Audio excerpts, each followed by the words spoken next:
Hello everyone, நான் உங்கள் David. எல்லாரும் எப்படி இருக்கீங்க? நல்லா இருக்கீங்கன்னு சொல்லிட்டு நம்புகிறேன். இன்னைக்கு நம்ம வந்து ஒரு முக்கியமான ஆளை பற்றி தான் பேச போகிறோம். முக்கியமான ஆள் அப்படின்னு, பெரிய ஆள் அப்படின்னு அவரே சொல்லிக்கிறாரு. அவர் வேற யாரும் இல்லை, நம்ம வாட்டர் மேலன் சூப்பர் ஸ்டார் தான். என்ன தெரியல, சில பேரோட வீடியோலாம் பார்க்க தான் சிரிப்பு வரும். ஆனால் இவர் ஒரு வீடியோ மட்டும் பார்த்தாலே சிரிப்பு வருது. என்ன பேசுகிற பேச்சு அந்த மாதிரி இருக்கு. சில பேரை பார்க்க பிடிக்கும், ஒரு சிலரை பார்த்த உடனே பிடிக்கும். இந்த பவரை பார்க்காமே பிடிக்கும்டா, கடுப்பும் ஆகும். சரி, வீடியோ பார்ப்போமா? அது மட்டும் இல்லாம மதுரையில விஜய் சேதுபதி சார் பார்த்தேன் சார். கார்ல போய்கிட்டு இருந்தவர் டக்குன்னு என்ன பார்த்து காரை நிப்பாட்டிட்டாரு. நிப்பாட்டினா நான் தான் sir watermelon star doctor D திவாகர்னு, உங்களை தான் ஊருக்கே தெரியுமே, எதுக்கு இன்ட்ரோடக்ஷன் அப்படின்னாரு.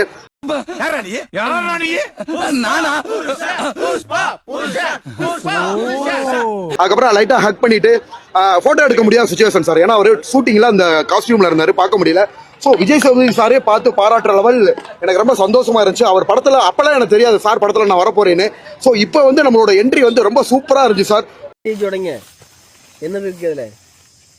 அப்படி கையில தட்டுங்க, கருப்பு கையில போங்க. என்ன இது சார்? ஏன்னா அவரு ஆமா, விஜய் சேதுபதி சார் வந்து மதுரையில கார்ல போனாரு. இவரை பார்த்தோன்னா ஐயோ இவரா பயங்கரமான ஆளாச்சு அப்படின்னு சொல்லிட்டு காரை நிப்பாட்டி இவரை வந்து ஹக் பண்ணி போட்டோ எடுத்தாரு.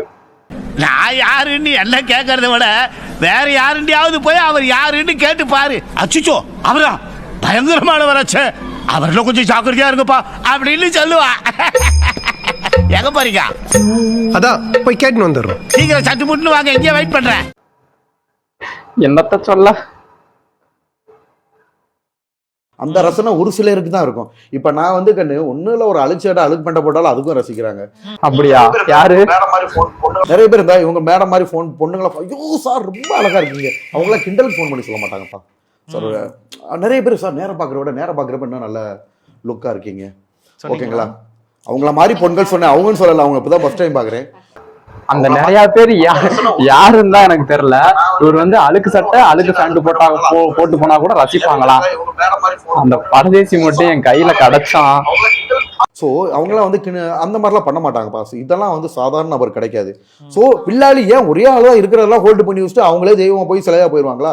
ஏமா அடுத்தடுத்து வந்துகிட்டு தான் இருப்பாங்க. ஏன் அது நம்மளா இருக்க கூடாதுன்னு நான் கேட்கிறேன். நானும் வட ஆப்பிரிக்காவிலையும் பார்த்திருக்கேன், தென்னாப்பிரிக்காவிலையும் பார்த்திருக்கேன். ஆனா இந்த மாதிரி ஒரு கலர் காண்டாமிருகத்தை பார்த்ததே இல்லடா. எனக்கு இந்த ஒரு கேள்வி இருக்குன்னு, அட்லீஸ்ட் சார் வந்து காப்பி அடிக்கிறாரு அப்படின்னு நிறைய விமர்சனம் இருக்கு. அது என்ன ரியாக்ஷன்? அப்படி வாயில வேற எதுவும் வச்சிருக்கீங்களா? இல்ல அவர் வந்து கேஷுவலா இருக்காராமா. யார் நான் காப்பி அடிக்கிறேனா? Atlee director Atlee sir. அவெல்லாம் யாருன்னு கூட எனக்கு தெரியாது.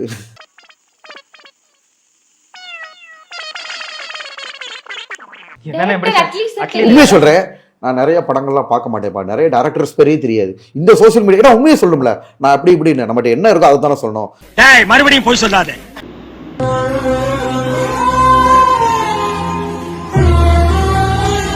என்ன இது?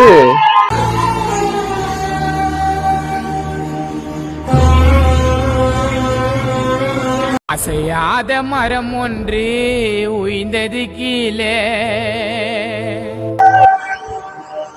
இத மட்டும் சிவாஜி சார் பார்க்க உயிரோட இல்ல, அவர் மட்டும் பார்த்திருந்தா இந்த வீடியோவை.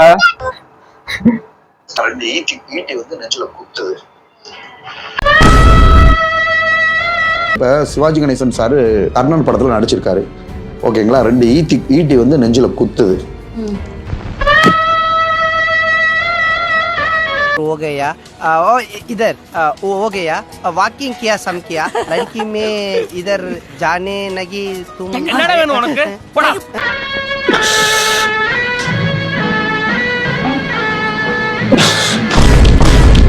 என்ன வர்த்து வரணும், பியாயில போகணுமா?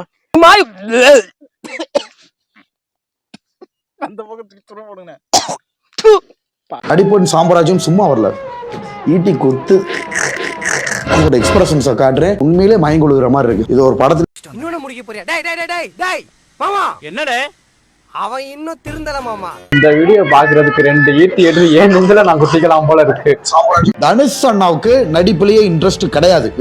ஆமா, தனுஷ் அண்ணா வந்து இவர்கிட்ட சொன்னாரு. சாரை பத்தி எந்த ஒரு தரக்குறைவாகவும் பேசல. மரியாதையா சார் நீங்க பண்ணது தப்பு, மன்னிப்பு கேட்கணும். எந்த நடிகரோ எந்த டைரக்டரோ எந்த பத்திரிகையுமே அவரை கேள்வி கேட்கல. அவர் பேசின ஆபாச வார்த்தைக்கு பீப் சவுண்டு போடல. முதல்ல நான் தான் வாய்ஸ் ரைஸ் பண்ணேன், அதுவும் டீசென்ட்டா. ஆமா, இவர் பண்றது ரொம்ப டீசென்ட்டா இருக்கு. ஆமா, இவர் ரொம்ப டீசென்ட்டா இருக்கிறாரு. நான் என்னடா செய்தேன்? காவா ஓரத்துல கஞ்சா அடிக்கிற மாதிரியா இருக்கிற காலத்து கீழே. அதுல நான் ஒரு வார்த்தை சொல்லியிருந்தேன், நடிக்க தெரியாதவனையும் நடிகன் ஆக்குறதான் பெஸ்ட் டைரக்டரோட அடையாளம். மண்வாசனா படம் பாத்தீங்களா? பாண்டியன் சார் நம்ம மதுரைக்காரரு, வளையல் கடையில வளையல் வச்சிருக்காரு. ரேவதி மேடம் அவங்களுக்கும் அது ஃபர்ஸ்ட் படமா. நடிக்க தெரியாத 2 பேரை கொண்டு வந்து நடிக்க வச்சு படத்தை top hit ஆக்கியிருக்காரு director Bharathi Raja. அதுதான் உண்மையான டைரக்டர். பாண்டியன் சார் எந்த கூத்து பட்டறையில போய் நடிப்பு கத்துக்கிட்டாரு, ரேவதி மேடம் எந்த கூத்து பட்டறையில போய் நடிப்பு கத்துக்கிட்டாங்க. ஈவன் தனுஷ் அண்ணாவே எடுத்துக்காங்க மேடம். ஆக்சுவலா ரேவதி மேடம் சாரை பத்தி எனக்கு ரொம்ப தெரியாது. பாண்டியன் சார் இதெல்லாம் பெரியவங்க சொன்னதை வச்சு சொல்றேன். நான் கண்ணால பார்த்தது தனுஷ் அண்ணாவுக்கு நடிப்புலயே இன்ட்ரெஸ்ட் கிடையாது. ஆமா, இவர் சொன்னது கரெக்ட் தான். நடிக்க தெரியாதவனையும் நடிகர் ஆக்கியிருக்காங்கல்ல. ஏன்னா இவரும் ஒரு படத்துல ஆக்ட் பண்ணியிருக்காருல ஏதோ ஒரு சீன்ல. இது அவரை சொல்லி குத்தம் இல்ல. இந்த வீடியோ எல்லாம் பார்க்கும்போது எனக்கு எப்படி சொல்றது, சிரிக்கணும்ன்றத விட டென்ஷன் தான் அதிகமாகுது. நடிக்க தெரியாதவங்களை கொண்டு போய் நடிக்க வச்சுட்டாங்களாம் அப்படின்னு ஒரு வந்து தனுஷ சொல்றாரு. அவருக்கு நடிக்க தெரியுது தெரியல, ஆனா அவருக்கு எவ்வளவு ஃபேன்ஸ் இருக்காங்க, அவருடைய நடிப்பு எப்படி இருக்குன்றது வந்து அவருடைய படம் பாக்குறவங்களுக்கு தெரியும். அப்படியே அவருக்கு நடிக்க தெரியலனாலும் அது அவருடைய பர்சனல். ஏன்னா அவர் வந்து நடிக்க தெரியாம இருந்திருந்தா அவர் அந்த ஃபீல்டுல இருந்திருக்க மாட்டாரு. இன்ன வரைக்கும் அவர் வந்து ஒரு நல்ல பேர்ல நல்ல ஃபீல்டுல இருக்காரு, சினிமா ஃபீல்டுல. ஆனா இப்பெல்லாம் வந்து நேத்து இன்ஸ்டாகிராம்ல வீடியோ போட்டு இன்னைக்கு அந்த வீடியோலாம் ஃபேமஸ் ஆகுறதுன்னு எனக்கு தெரியல. இப்ப நான் வந்து இந்த வீடியோ ட்ரோல் பண்றேன், ஆனா இப்படியும் கூப்பிட்டு இன்டர்வியூ எடுக்கிறாங்க பத்தியா. அதனாலதான் இவருக்குலாம் அவைன்னு பேச முடியல. வயசுல பெரியவளா இருக்காரு, இவ்வளவு வாயி. ஏன் கத்துற? சாமி முன்னாடி மட்டும்தான் சந்தமா பேசுவேன், சாக்கடை முன்னாடி பயாமனில் ஏதோ நம்மளுக்கு தெரிஞ்ச அளவு பண்ணேமா. 3 படத்துல தான்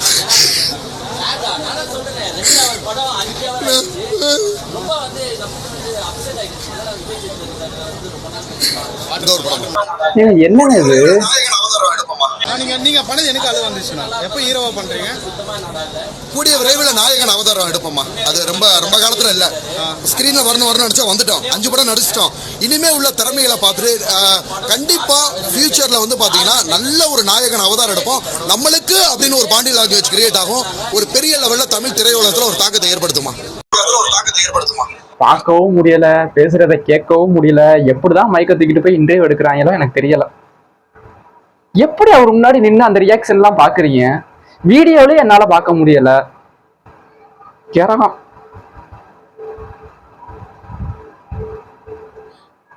சரி, இதுக்கு மேல வீடியோ பார்த்து நான் ட்ரோல் பண்ணலாம் விரும்பல. என்னத்த சொல்ல, எவ்வளவு திறமையான ஆள்லாம் இருக்காங்க. அவங்கள போய் பேட்டி எடுக்கிறது இல்லை, அவங்க கிட்ட போய் மைக்க நீட்டி ஒன்றும் கேட்கறது கிடையாது. தேவையே இல்லாம ஆளுகிட்ட கொண்டு போய் ஃபேமஸ் ஆக்கி விடுறது, அவரை கொண்டு போய் கேள்வி கேட்கறது, உட்கார வச்சு மீட்டிங்கு இது எடுக்கிறது, பேட்டி எடுக்கிறது, இதெல்லாம் தேவையில்லாத வேலை. நாட்டில் எவ்வளவோ திறமையோட ஆள்லாம் இருக்காங்க. அவங்கெல்லாம் வந்து ஏதோ ஒரு மூலையில இருக்காங்க. அவங்க கூட இவ்வளோ பேச மாட்டாங்க, இவ்வளோ பண்ண மாட்டாங்க. இப்பெல்லாம் என்ன பண்ணிட்டேன்னு சொல்லிட்டு இதுல படம் சான்ஸ் வேற. நான் அடுத்து ஹீரோ ஆக போறேன்னோட சொல்லிட்டு இருக்காரு. என்னத்த சொல்ல. சரி, ஓகே, இதோட வீடியோ முடிச்சுக்கலாம்.